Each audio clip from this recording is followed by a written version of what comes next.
Okay, so picture this. You've got a product coming off the manufacturing line, right? Yeah. And it looks absolutely perfect. It meets every single specification. Uh-huh. But then there's a tiny change.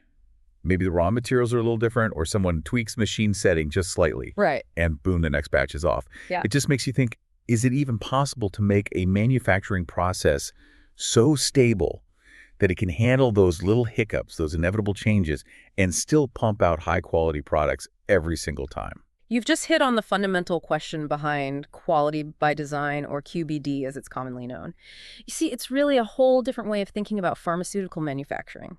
The focus is on building that inherent stability into the process from the get-go, making sure that it's not just reproducible under perfect conditions, but truly robust in the face of real-world variability. And that's exactly what we're going to unpack today. It sounds like it's all about making the process as bulletproof as possible. And for our listeners who are already deep into the world of drug development, we've got a ton of great material to dive into. But for this particular deep dive, we're zeroing in on the QBD aspects. Yeah. How do you actually create those rock-solid, dependable manufacturing processes that you're talking about? Our mission today is to break down the core principles of QBD. We'll explore how manufacturers go about identifying those critical process parameters, the ones that can make or break product quality.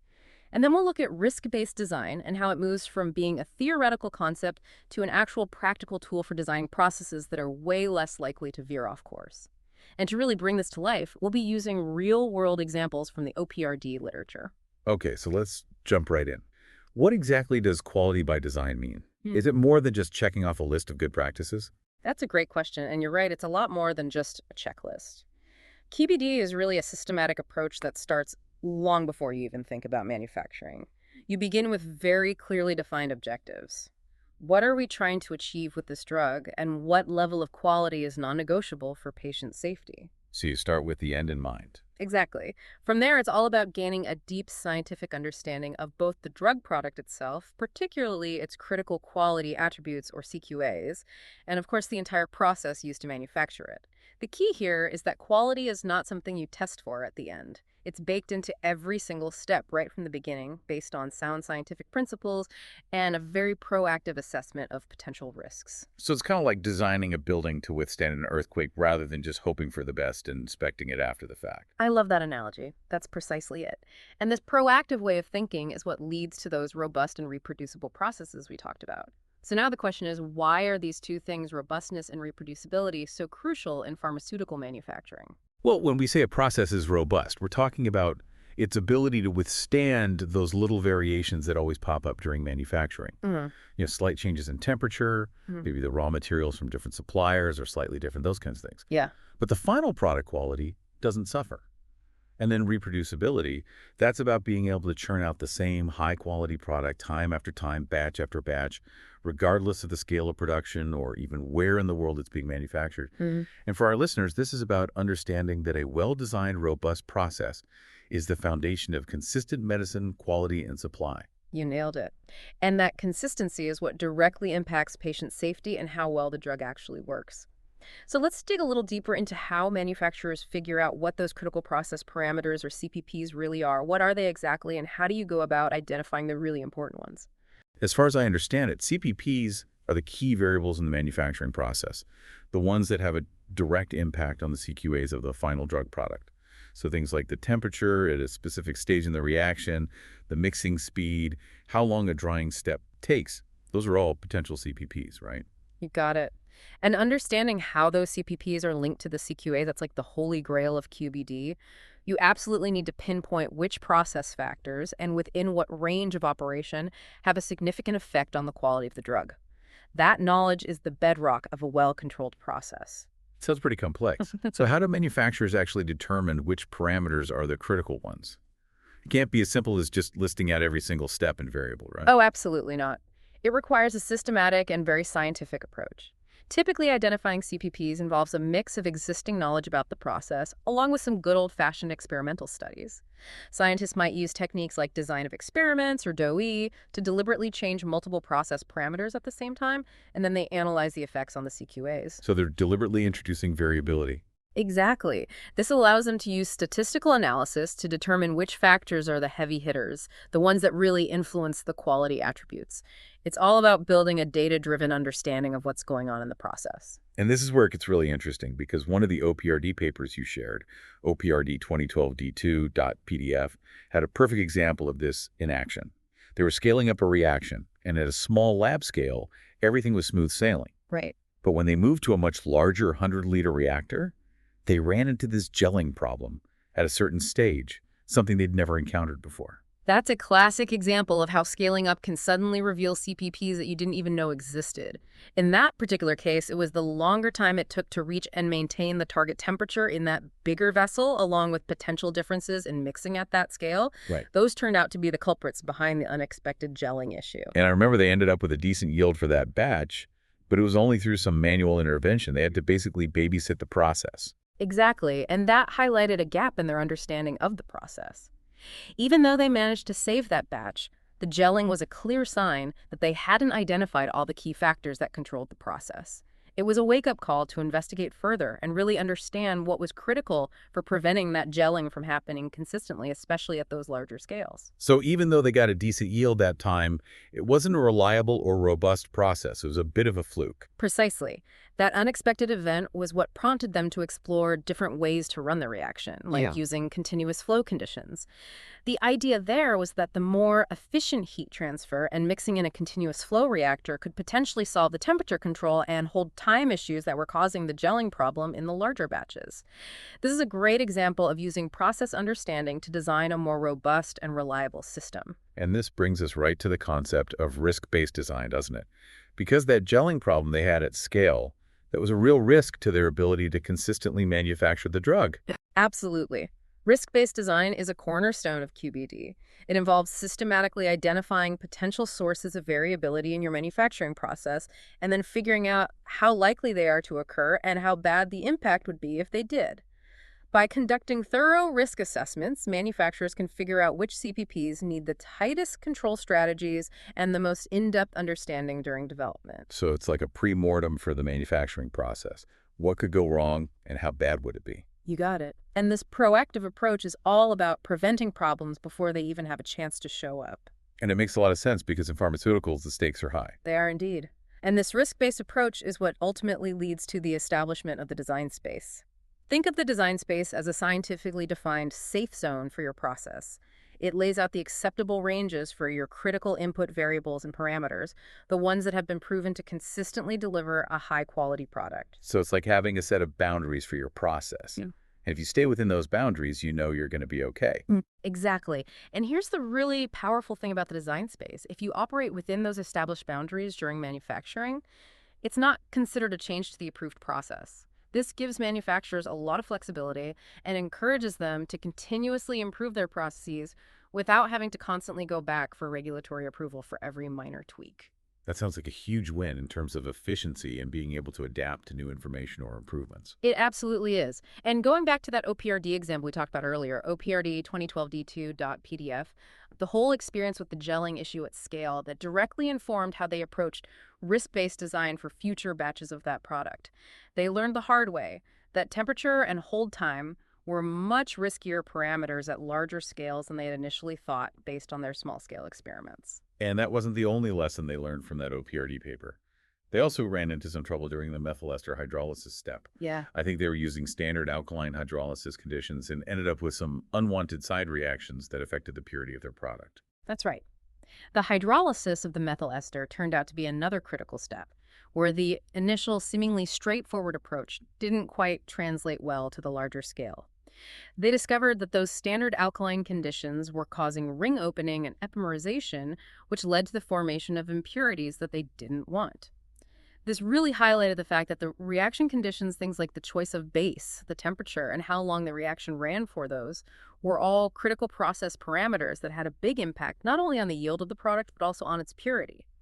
They ended up having to investigate exactly, you hit the nail on the head. And it wasn't just about those main reactions either. There were also challenges during the scale-up of the patent procedure, specifically related to the sulfonyl chloride hydrolysis. It seems like the amount of water used as a reagent and the longer heating times needed at a larger scale led to the formation of a sulfonic acid byproduct. So even something as seemingly simple as the amount of water became a critical factor. That's right. The conditions that worked beautifully at a smaller laboratory scale around 13 grams didn't provide the same level of control when they scaled the reaction up. They observed a clear link between the increased amount of water relative to the starting material at larger scales, the longer heating times needed to get the reaction to finish, and the formation of that unwanted byproduct. This just goes to show that even parameters you might think are well-defined can behave differently at different scales, which is why thorough investigation and control throughout development are so important. It really highlights the fact that what works perfectly in a small flask in the lab doesn't always translate smoothly to industrial scale production. You often uncover new challenges and realize that parameters you might have considered insignificant can become absolutely critical when you're dealing with much larger quantities. Couldn't have said it better myself. And the OPRD literature is a goldmine of these real-world examples that really bring the concepts of QBD to life. It's not just theoretical jargon, it's about solving real manufacturing problems and creating more reliable and efficient processes that ultimately benefit It patients. definitely makes it much more relatable and understandable. Absolutely. And speaking of real-world examples, there's a great one in the OPRD literature about the production of an R alcohol described in OPRD 2014.body PDF.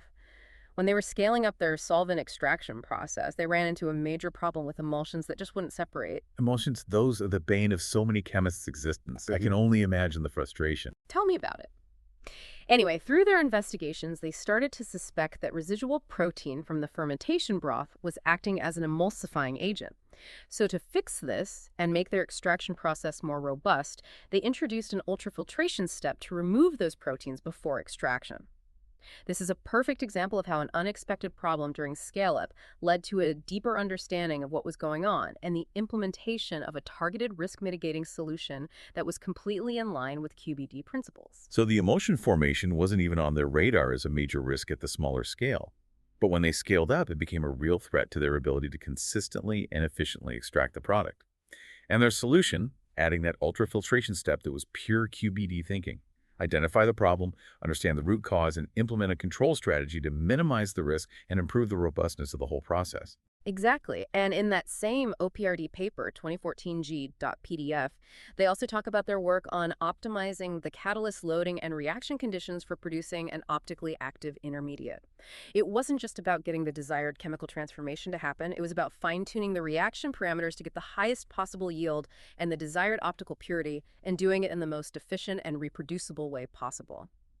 That proactive optimization of key parameters is another major element of the QBD philosophy, designing for optimal performance and consistent quality right from the start. It's so helpful to see how these real-world examples from the OTRD literature really illustrate the practical side of QBD. It shows that it's not just an abstract concept, it's about tackling real-world manufacturing challenges and building better, more reliable processes that ultimately benefit patients. Absolutely. And while we focused on these specific examples from OPRD, it's important to remember that the principles of QBD are tightly connected to the broader regulatory landscape that governs pharmaceutical development and manufacturing. So it's not just a nice to have, it's woven into the fabric of how drugs are developed and regulated. Exactly. For instance, the emphasis on thoroughly understanding and controlling your process parameters and how they impact product quality that aligns perfectly with the regulatory requirements for having well-defined specifications and robust analytical methods. It's all outlined in guidelines like 21 CFR 314.50(d)(3). You simply can't ensure quality without being able to accurately measure and control those critical attributes. And that proactive mindset of preventing contamination and ensuring consistent product quality through robust process design that's completely in line with the principles of good manufacturing practice, or GMP, which are detailed in regulations like 21 CFR Part 211.